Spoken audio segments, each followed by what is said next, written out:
Ang Converse na sapatos ay isa sa pinakakilalang tatak sa buong mundo na hindi lamang sumasalamin sa uso at moda kundi pati na rin sa kasaysayan ng sports, kultura at kabataan. Mula sa pagkakatatag nito noong unang bahagi ng ika-20 siglo, ang Converse ay naging simbolo ng kahusayan, pagiging malikhain at pagkamakabago na nagpatuloy hanggang sa kasalukuyan. Ang kasaysayan ng Converse ay mayaman sa mga pagbabago at adaptasyon, mula sa simpleng sapatos na goma hanggang sa pagiging isang pandaigdigang icon na sumasaklaw sa iba't ibang henerasyon. Ang Converse Rubber Shoe Company ay tinatag noong 1908 sa Malden, Massachusetts ng negosyanteng si Marquis Mills Converse. Bago niya itatag ang sariling kumpanya, mayroon na siyang karanasan sa industriya ng paggawa ng goma at sapatos na nagbigay sa kanya ng kaalaman sa materyales at teknolohiya ng paggawa ng sapatos. Sa unang mga taon ng operasyon, nakatuon ang kumpanya sa paggawa ng mga sapatos na may rubber sole para sa kalalakihan, kababaihan at mga bata.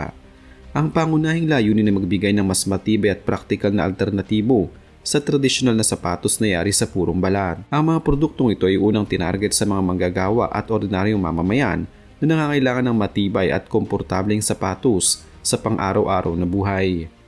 Dahil sa kalidad ng materyales at maayos na pagkakayari, unti-unting nakilala ang Converse sa rehiyon at nagsimulang makipagsabayan sa ibang kumpanya sa industriya ng sapatos.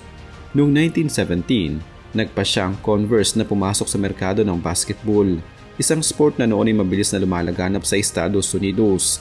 Sa panahong iyon, ang basketball ay nagsisimulang maging popular sa mga kolehiyo at universidad at kinakailangan ng mga manlalaro ng sapatos na magaan, may matibay na kapit at may sapat na suporta sa bukong-bukong. Inilunsad ng Converse ang kauna-unahang basketball shoe na tinawag na All-Star. Ang disenyo ng sapatos na ito ay may mataas na tela na sumasakop sa bukong-bukong at may rubber sole para sa mas maayos na kapit sa sahig ng court. Bagaman hindi agad naging malawak ang benta nito, ang hakbang na ito ay nagsilbing pundasyon ng pagkakakilanlan ng kumpanya sa mundo ng palakasan. Ang tunay na pag-angat ng Converse sa larangan ng basketball ay naganap noong dekada 1920 nang makilala nito si Charles Chuck Taylor. Siya isang manlalaro ng basketball na naniwala sa potensyal ng produkto at naging aktibong tagapagbenta.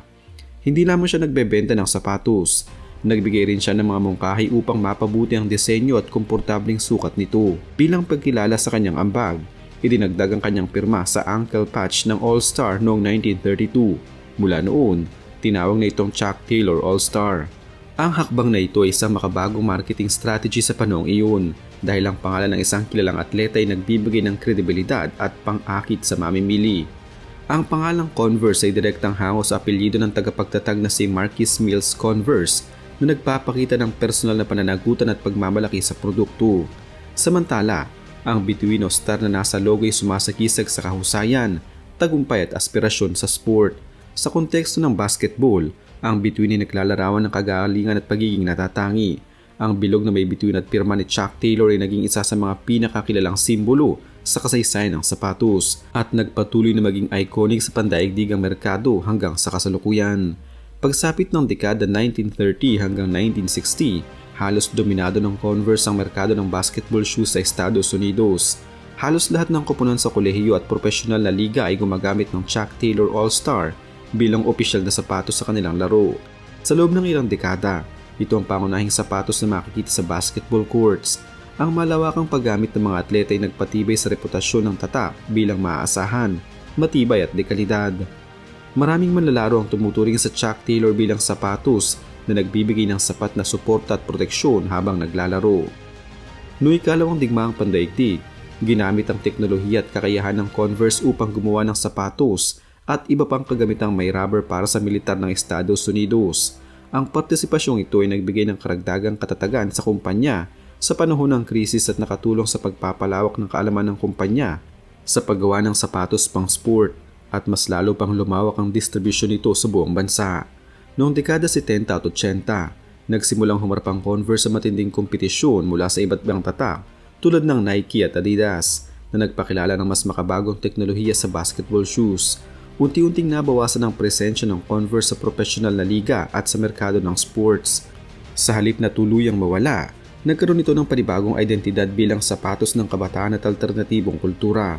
Ang mga musikero ng rock, punk at grunge ay nagsimulang magsuot ng Chuck Taylor hindi bilang sapatos pang sport, kundi bilang simbolo ng rebelyon, pagiging simple at pagpapahayag ng sariling personalidad.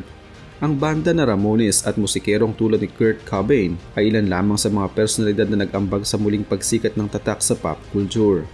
Maraming modelo ng Converse ang sumikat sa iba't ibang panahon.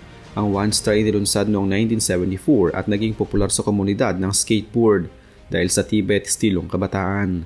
Ang Jack Purcell na ipinangalan sa isang badminton champion ay kilala sa natatanging disenyo nitong may hugis ngiti sa harapan ng sapatos na nagbibigay ng karakter at pagkakaiba mula sa iba pang modelo.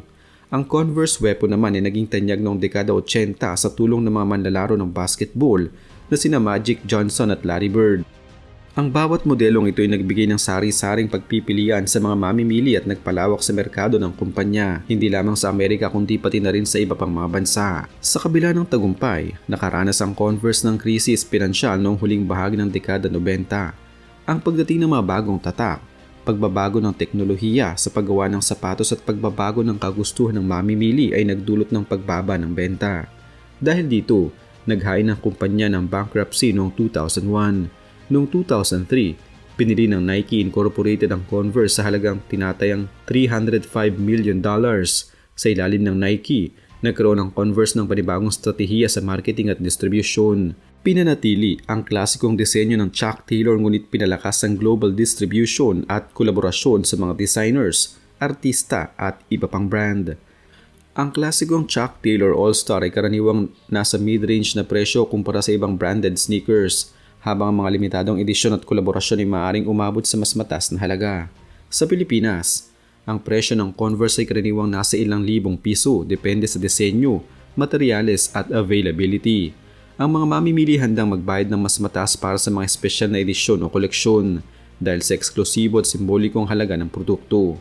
Ang pagpasok ng Converse sa Pilipinas ay may ugnay sa paglaganap ng kulturang Amerikano noong dekada 70 at 80 sa pamamagitan ng musika, pelikula at telebisyon, naging pamilya ng kabataang Pilipino sa tatak. Ang presensya nito sa mga pangunahing lungsod at mall ay nagbigay daan upang tangkilikin ng kabataang Pilipino ang sapatos. Naging simbolo ang Converse ng modernidad, kabataan at koneksyon sa pandaigdigang uso. Nagustuhan ng mga Pilipino ang Converse dahil sa simpleng disenyo, kaginhawahan at kakayahang ipares sa iba't ibang kasuotan. Maaari itong isuot sa paaralan, sa lakad o sa mga pagtitipon. Ang pagiging magaan at komportable nito ay angkop sa aktibong pamumuhay ng kabataan. Bukod dito, ang Converse ay nagbigay daan sa pagpapahayag ng sariling estilo at naging bahagi ng kultura ng kabataan sa Pilipinas mula sa mga estudyante hanggang sa mga musikero at artista. Hindi rin nakaligtas ang Converse sa mga kontrobersiya.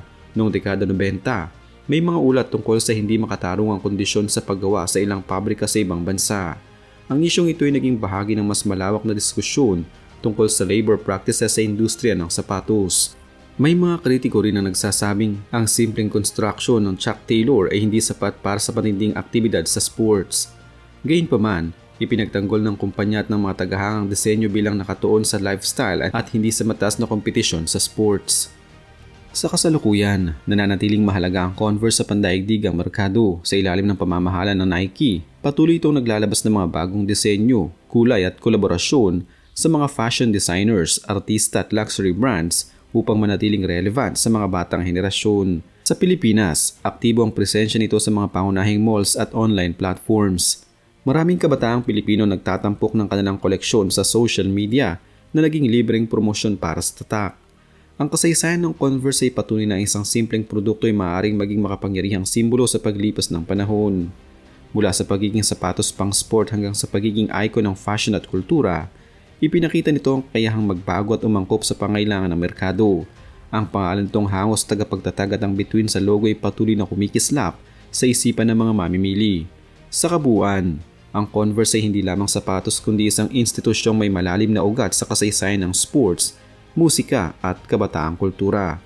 Hinarap nito ang pagkalugi, kompetisyon at kritisismo ngunit nanatiling buhay sa pamamagitan ng adaptasyon at matalinong pamamahala.